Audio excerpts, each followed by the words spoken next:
ഇവിടെ ക്യാപ്റ്റനെ പറ്റിയും മേജറിനെ പറ്റിയും ഒക്കെ ചർച്ച ചെയ്തു എന്ന് ഇല്ലാത്ത ചർച്ചകളെ പറ്റിയിട്ടുള്ള വാർത്തകൾ മാധ്യമങ്ങളിൽ വരുമ്പോ പ്രതിപക്ഷ നേതാവിന്റെ സാന്നിധ്യത്തിൽ മാധ്യമങ്ങളിലൂടെ കേരളത്തിന്റെ പൊതുസമൂഹത്തോട് പറയാനുള്ളത്, ഞങ്ങൾ ചർച്ച ചെയ്തത് ക്യാപ്റ്റനെ പറ്റിയും മേജറിനെ പറ്റിയുമല്ല, ഞങ്ങൾ ചർച്ച ചെയ്തത് പട നയിക്കുവാൻ തയ്യാറായിട്ടുള്ള പടയാളികൾ ഇവിടെയുണ്ട്.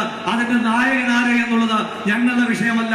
പക്ഷെ ഏത് നായകൻ വന്നാലും ആ നായകൻ നയിക്കുവാനുള്ള പടയാളികളെ സൃഷ്ടിക്കുമെന്നാണ് ഞങ്ങൾ ഈ ക്യാമ്പിൽ ചർച്ച ചെയ്തത്. അതുകൊണ്ട് ചർച്ച ചെയ്യാത്ത ഇല്ലാത്ത വാചകങ്ങളുടെ പേരിൽ നിങ്ങൾ എത്ര കള്ളിയിലുള്ള മാധ്യമങ്ങൾ എന്നെല്ലാം വാർത്തകളും കുത്തിത്തിരിപ്പുകളുമായി മുന്നോട്ട് പോയാലും അതൊന്നും ഞങ്ങളുടെ ആത്മവീര്യത്തെ ബാധിക്കില്ല, ഞങ്ങളുടെ ഐക്യത്തെ ബാധിക്കുവാൻ പോകുന്നില്ല.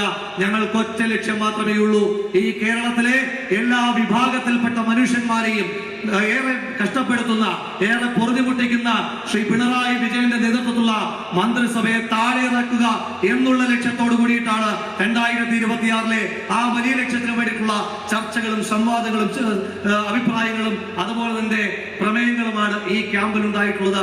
അതുകൊണ്ട് നിങ്ങൾ കൊടുക്കുന്ന ഫ്ലാഷ് ന്യൂസുകൾക്കോ നിങ്ങൾ കൊടുക്കുന്ന ബുള്ളറ്റിനുകൾക്കോ ഒന്നും ഞങ്ങളുടെ ഉള്ളിലെ ആ തീയെ കെടുത്തുവാൻ കഴിയുകയില്ല എന്ന അത്തരം ശ്രമങ്ങളുമായി മുന്നോട്ട് പോകുന്ന എല്ലാ പ്രിയപ്പെട്ട മാധ്യമ സുഹൃത്തുക്കളെ കൂടി ഓർമ്മപ്പെടുത്തുവാൻ ഈ ക്യാമ്പിന് വേണ്ടി